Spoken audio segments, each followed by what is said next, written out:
You're listening to Stimulus Tech Talk, a conversation-based podcast created by Stimulus Technologies that covers a range of topics related to business and technology.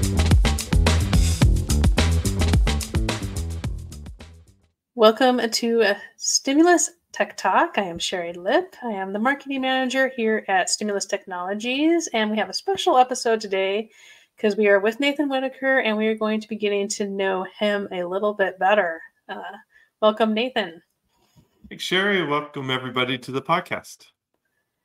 So specifically, we're going to be kind of talking about something people might not know about you, and that is that you are into some competition, some racing. So maybe you can give a little background on how you got started with that and specifically what you do.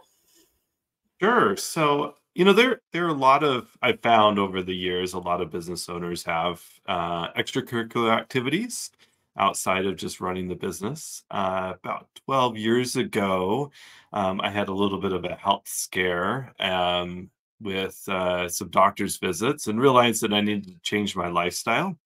It's building the business, working a lot of late hours, had a young family, and it was really taking its toll on my body.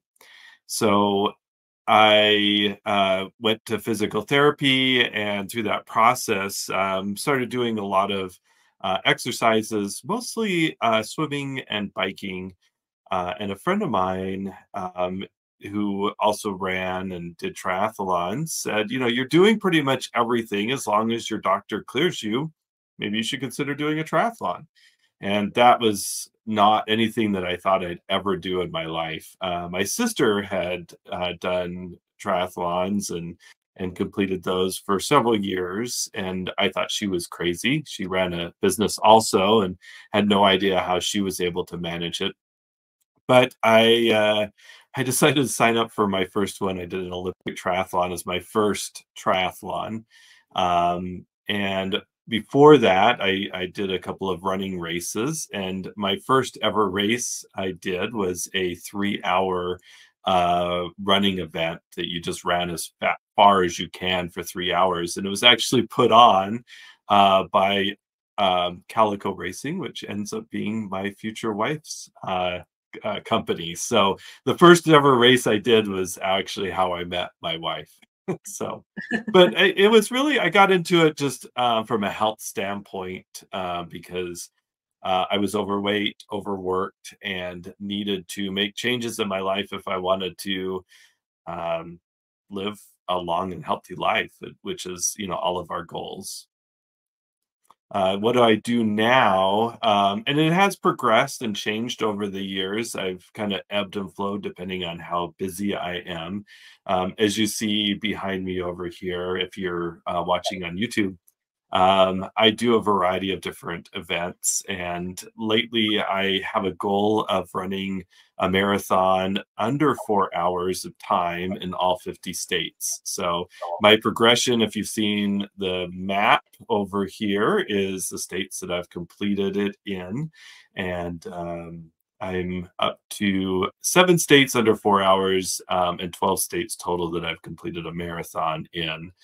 So I have to go back and rerun a race in a couple of different states. Most of those states were part of Ironman, and it's really hard to run a fast marathon at the end of an Ironman. So, and the two types of races I've been doing mostly now are full Ironman distance triathlons and marathons. So, long days of exercise. So, sounds like were athletics not a part of your life before you started doing this? No, not at all. I didn't play any sports in high school or growing up at all. I did enjoy biking as a kid, but it was just like biking. I also did enjoy some running, but up until I started this journey, the longest I could run slowly was maybe a mile. And I'd go out running with my dog, and him and I would really enjoy just getting out and running around the neighborhood, or it was kind of more of a run walk type thing. But no background in sports whatsoever. And this is the sport I can do. I can go straight for a long time. Don't give me a ball to throw. I can't throw anything to save my life, like playing basketball or football. I have no coordination for that, but I can do I can spin my bike or move my legs for a long time, um, and do it somehow comfortably. So you were able to complete the triathlon your first go around? I did. It was a hard day. It's a lot of learning because triathlons are often done in open water. So I had only swam, I think, two practice swims out in open water out at Lake Mead here in Las Vegas before doing my first triathlon, which was in Utah. And the swim was terrible. I almost quit during the swim because I just couldn't get a rhythm. Just it was hard. The bike and the run went great, and it kept me going, and I was really happy with it. And I did another one about a month later, and just been going since then. Um, so in the first year that I did racing, I completed 4 half marathons plus did um, I don't know, something like 4 to 6 triathlons in that first year, and then my biggest years have been somewhere around 12 races, so almost once a month. Oh, wow. And how did you, at what point did you start to become competitive where you're actually earning, placing in these races and earning medals and Well, you get a medal for finishing, okay. so luckily, um, I I've only so I'm not terribly competitive from a speed perspective. I'm happy to finish. I usually am kind of in the middle of the pack finisher, maybe depending on the race, top third. But I have won a couple of age group categories, so they break it down to like overall finishers, and then depending on your age, they might give like the top age the person in the age group or the top three, depending on how big the field is. So I have won a couple of age group awards. We, me and a few friends, have done some relay racing. So these are long distance, multi day relay races, and we've finished in the top three a couple of times in those. But my goal always is to stay healthy. That's why I do this is, well, it's kind of 3 things. The primary is to stay healthy, and as a person that likes, achieving things, achieving goals, having a race scheduled keeps me on track for my training. And so I need personally, I need a race scheduled to, that alarm clock comes in the morning that wakes me up to get on my bike or go out for a run isn't enticing enough to get me out of bed. And so knowing that I have a race scheduled keeps me going. But I do like the process too. For me, it's like having some control over outcomes is really nice because a lot in business there's so many external factors that affect the business and so many different people, choices from customers, choices from vendors, choices from our internal team members affect the outcome of what we do as a business. And sometimes that gets overwhelming. And so to have something in my life that generally, injury aside, or maybe weather aside, I know that if I put in the training and put in the training in the kitchen, which is probably the harder part for me because I'm a fat kid with an exercise problem. I lost a lot of weight to do this, and I still love eating.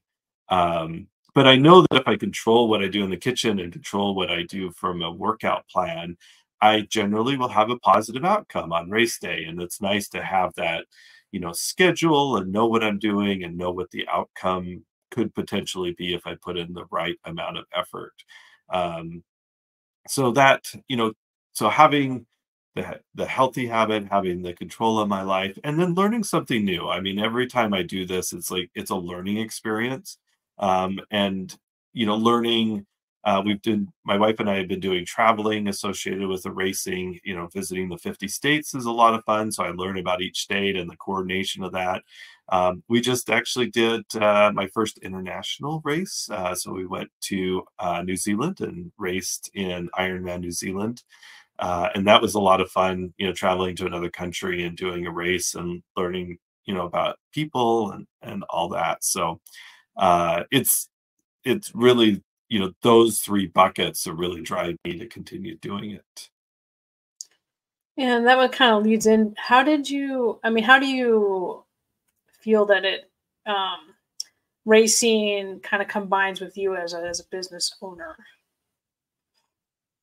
Being healthy, I think, is essential for me, and sharp and ready to meet the challenges, is essential for any leader of an organization. And so the racing for me to be healthy is part of that. So there's all kinds of medical research about it, that exercise improves our overall performance and our mood, and it releases these endorphins and dopamine and all these chemicals that really help us.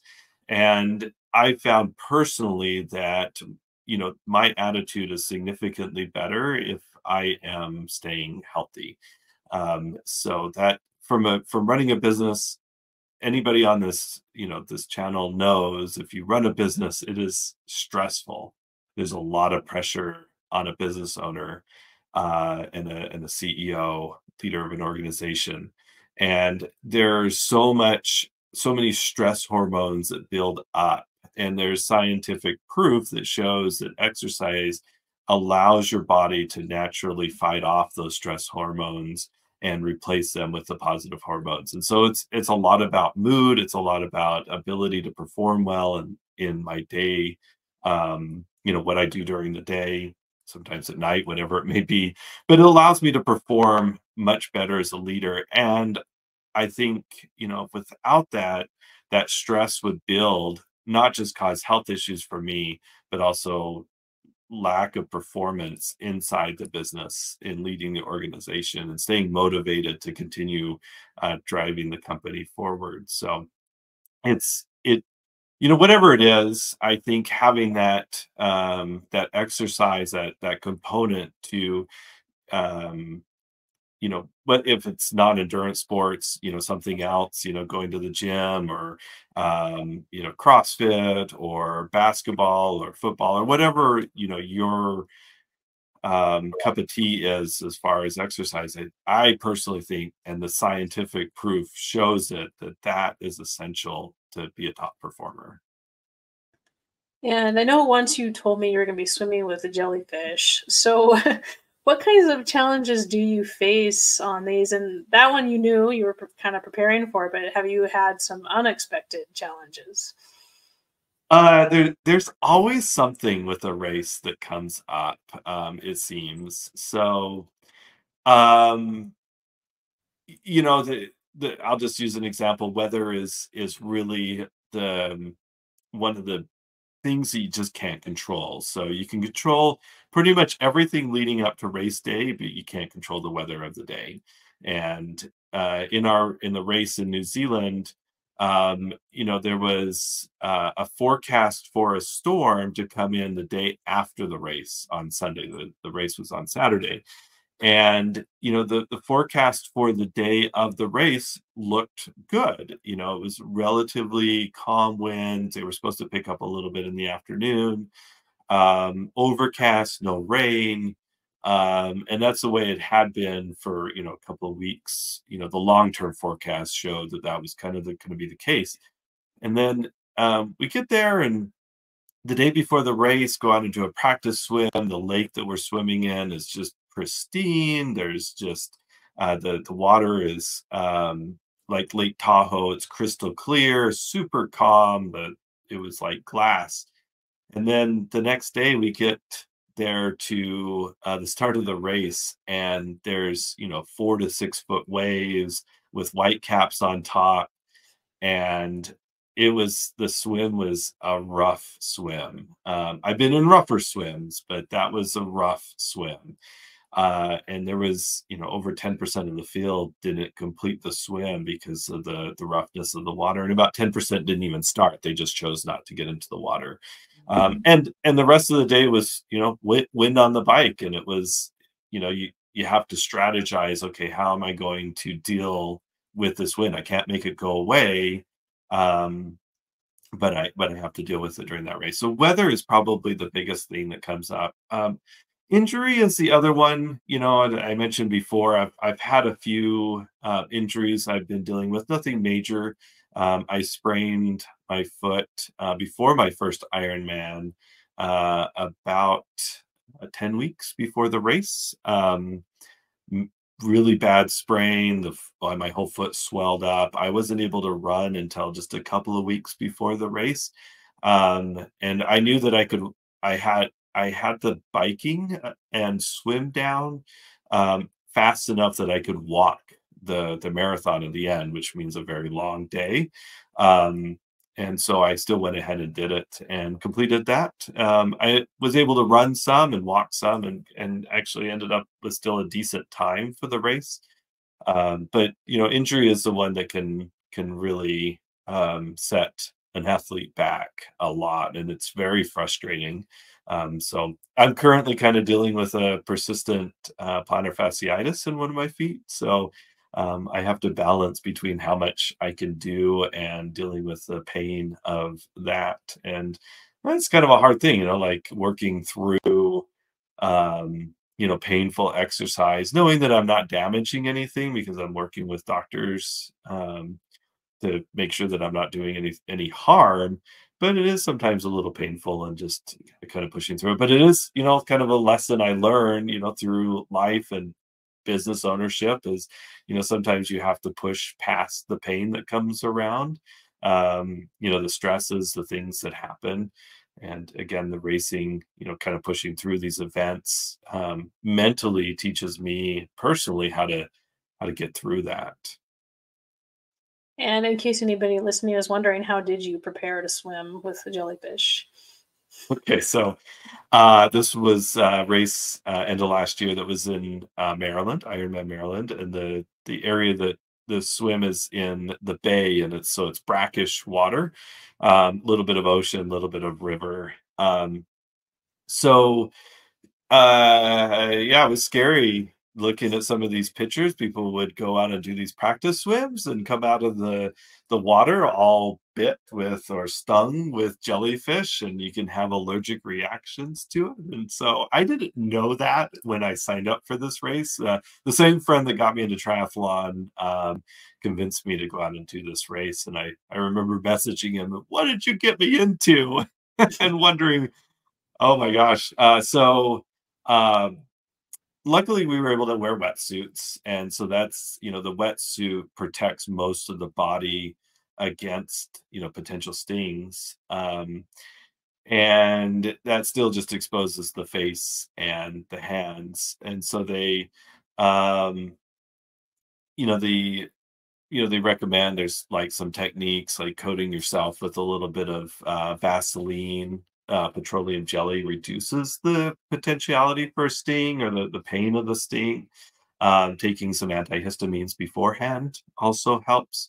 And so, I didn't, I, I did all those things. And then that morning of, speaking of things that you have to deal with, there was a hurricane that had just come through a day before, it not close to the area, but close enough that it caused some waves to come into the bay. And so they shortened the swim down to 1,000 yards instead of the full 4,200. So we didn't swim that far out, and I didn't get stung in the swim. But mentally, I wasn't looking forward to getting in that water. But I just, again, you just kind of, I know it didn't kill anybody. Nobody's died from the jellyfish stings. I just had to mentally realize that, okay, there could be this potential, and I need to get over it and just still proceed. So and it actually was a fun race. I mean, the course was beautiful there in Maryland, and ended up being a fun day. But yeah, swimming with jellyfish. There's always something. And so, yeah, you said you're training or you're working on, completing the marathon in all 50 states, and you have to repeat it if you don't hit your goal. How important do you think that is in having it's not just completing the marathon, but doing it at a certain time? How important do you think that is in kind of your mindset about it, and kind of translating that to your business mindset? So I think having performance goals is really important in our business. You have KPIs that you measure, you have financial, performance that you're trying to get as a business owner. And so, in racing, having something to achieve and some um, factor that you're trying to get under, this performance metric. So as I started this, actually, I've had a couple, like I mentioned, that I haven't completed under 4 hours.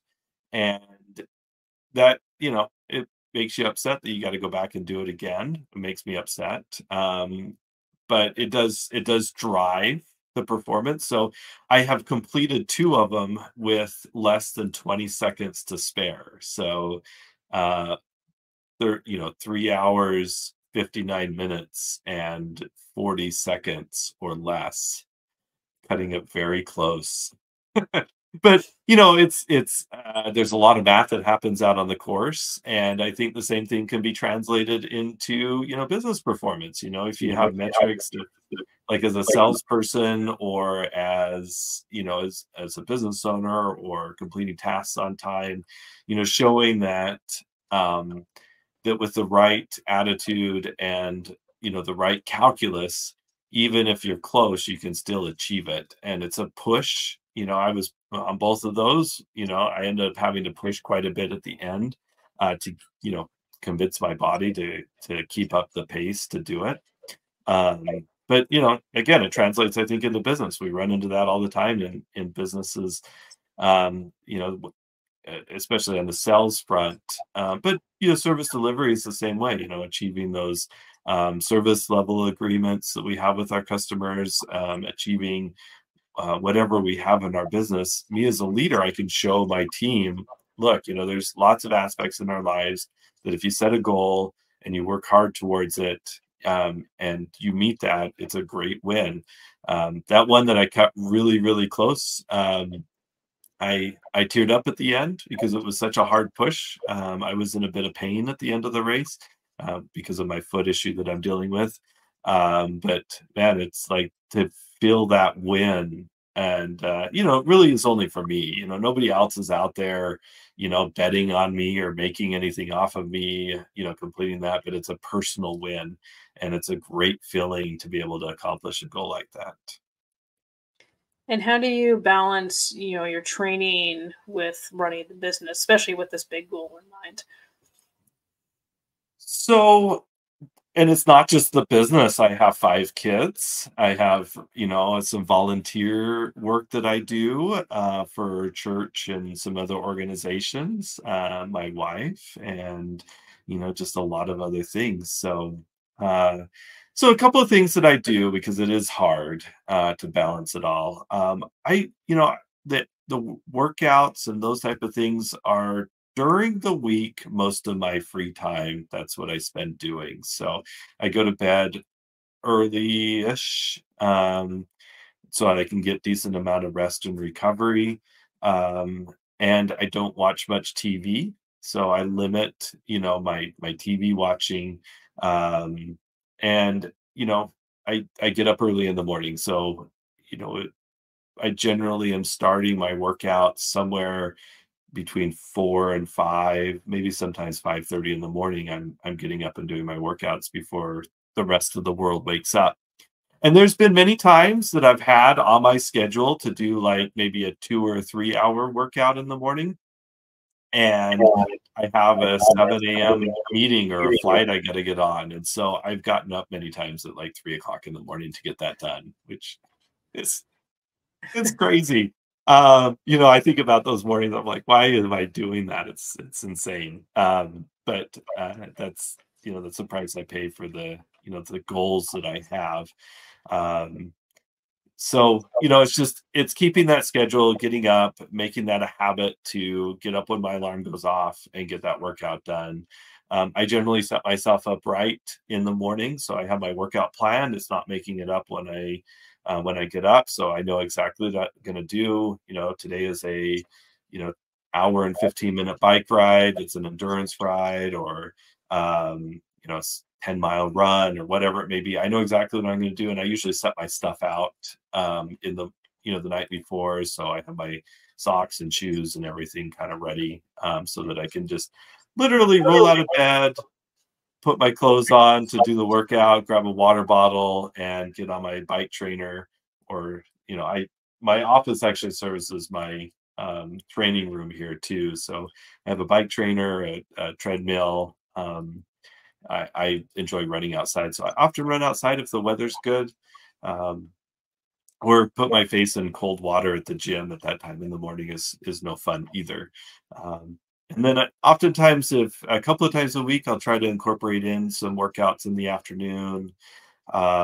Yoga, I incorporate yoga or strength training usually in the afternoon to do some stretching and or strength workouts. And Saturdays are my long days, so I'll get up early before anybody else does, and it might be a 2 to 5 hour workout, and then get done with that and clean the house. Whatever. I literally sometimes will go from the workout, eat some breakfast, go up to the bathroom, take a shower, and clean the bathroom at the same time, and just go on with my day. So that's there's no rest at times. And then for me, the big thing is I work hard during the week, and then Sunday is my rest day. So I don't work out on Sunday.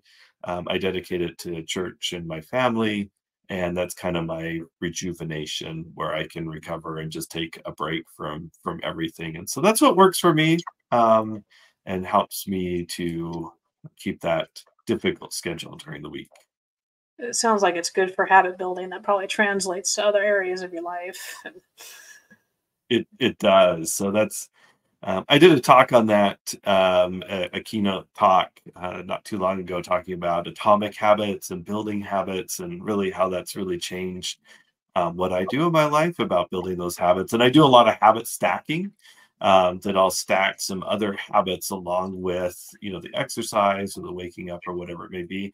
And that habit stacking allowed me to write my book. So I would, habit stack my workouts with writing, and allowed me to build that I would just take, you know, 15 to 30 minutes right after a workout to write in my book, because that's when I'm like, my mind's going well. I got those the endorphins and dopamine and all that going in my mind, and that's the best time of the day for me to have, to write and be creative.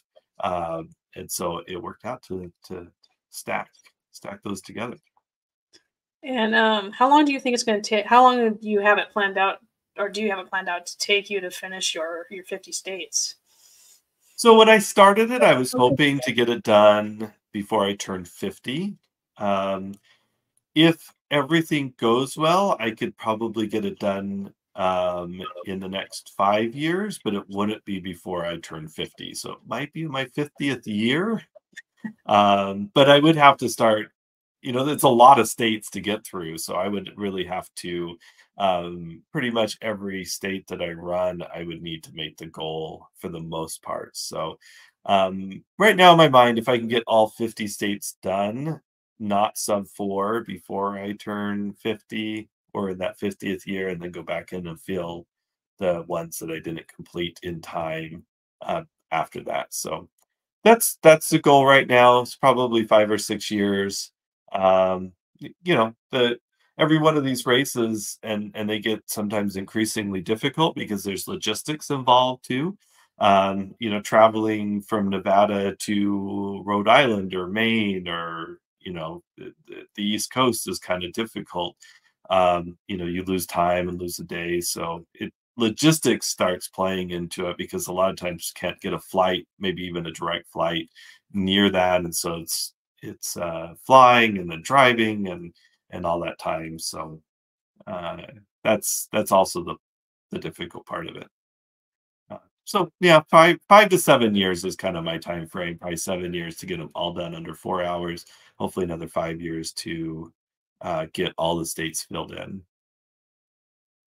And what kind of tips would you have for somebody who wants to get started on that kind of thing? I mean, they're like you, they hadn't done it before. I think you have to have you got to begin with the end in mind, just like Stephen Covey says. So, what is your ultimate goal? What drives you to want to do this? Is it health? Is it just enjoyment? Is it community? Because triathlons and marathons is a really great community. But you got to start with the reason why, and then from there. There's great local race companies. I'm going to give a little shout out to, again, my wife's company, Calico Racing here in Nevada. They put on 5K, 10K, half marathon, full marathons, and even ultra distance. So maybe sign up for a small race, sign up for a 5K. There's plenty of couch to 5K programs out there. I've got my kids involved. They've all ran, 5Ks now, and they enjoy that. We're training right now for a race here next month for them to participate in. So start out small, or you can start out big. I mean, I did an Olympic triathlon as my first one, which most people would consider that a pretty big race to start out with. I've known people that have signed up for their first triathlon doing a full Ironman. Which I think that's a little crazy, but crazier than I would be willing to do. But I think finding a coach. I had a couple of coaches when I started that really got me going. For most people, the swimming is the scariest part. So join a local swim group. So there's a couple of swim groups here in Las Vegas that are triathlon swim groups. There's master swimming, which is probably most of your areas where you live. There's master swimming groups that you can go. Those are generally coached, and I think that's a big help. If there's a triathlon club or a running club in your area, I joined and became part of a triathlon club or group here in Las Vegas, and that really helped just to have people to talk to through the journey. Um, there are plenty of websites and Facebook groups or social media groups that you can ask questions and learn about. But I really like the community aspect of having like a club or a group that you're part of. And oftentimes those will, you'll have group runs or group rides or group swims, and then you can go out and just meet the other people and, have fun together and then ask questions, because whether you're just running, 5Ks, 10Ks, half marathons, or doing, the full triathlon, there's always questions like what gear to buy and, what shoes to buy or try, or what bike to buy, or what wetsuit or things like that. There's a lot of gear you got to buy. Trust, with triathlon especially, there's a lot of gear, and you probably have a lot of questions. So having a community, I think, is an important aspect to help you be successful. Uh, and then looking to those experts, just like in our company, we talk about on this podcast and on our webinars, and all that we do is relying on experts like Stimulus Technologies as being an expert for triathlon. Relying on those coaches to help you through the process, I think at least initially helped me a lot, and I'd recommend having some type of coach you work with to get started is a good way to start off successful. All right. Those are my tips. Yeah, that was a lot of great information and just interesting to get to know something that you might not think about the business owners that you interact with. So thank you, Sherry. And actually that's a good point. So as I mentioned, as starting out, there's a lot of business owners that do this, and so it's a great place to network, because there's a lot of great people that are insane as I am that do this stuff. And I'm sure some of you that are listening do some type of sport. And so it's a great way to network and find more business and find more people that are of similar mind to do business with. So, Yes. but thanks for listening to me talk something personal this time. Yep. Thanks, everybody.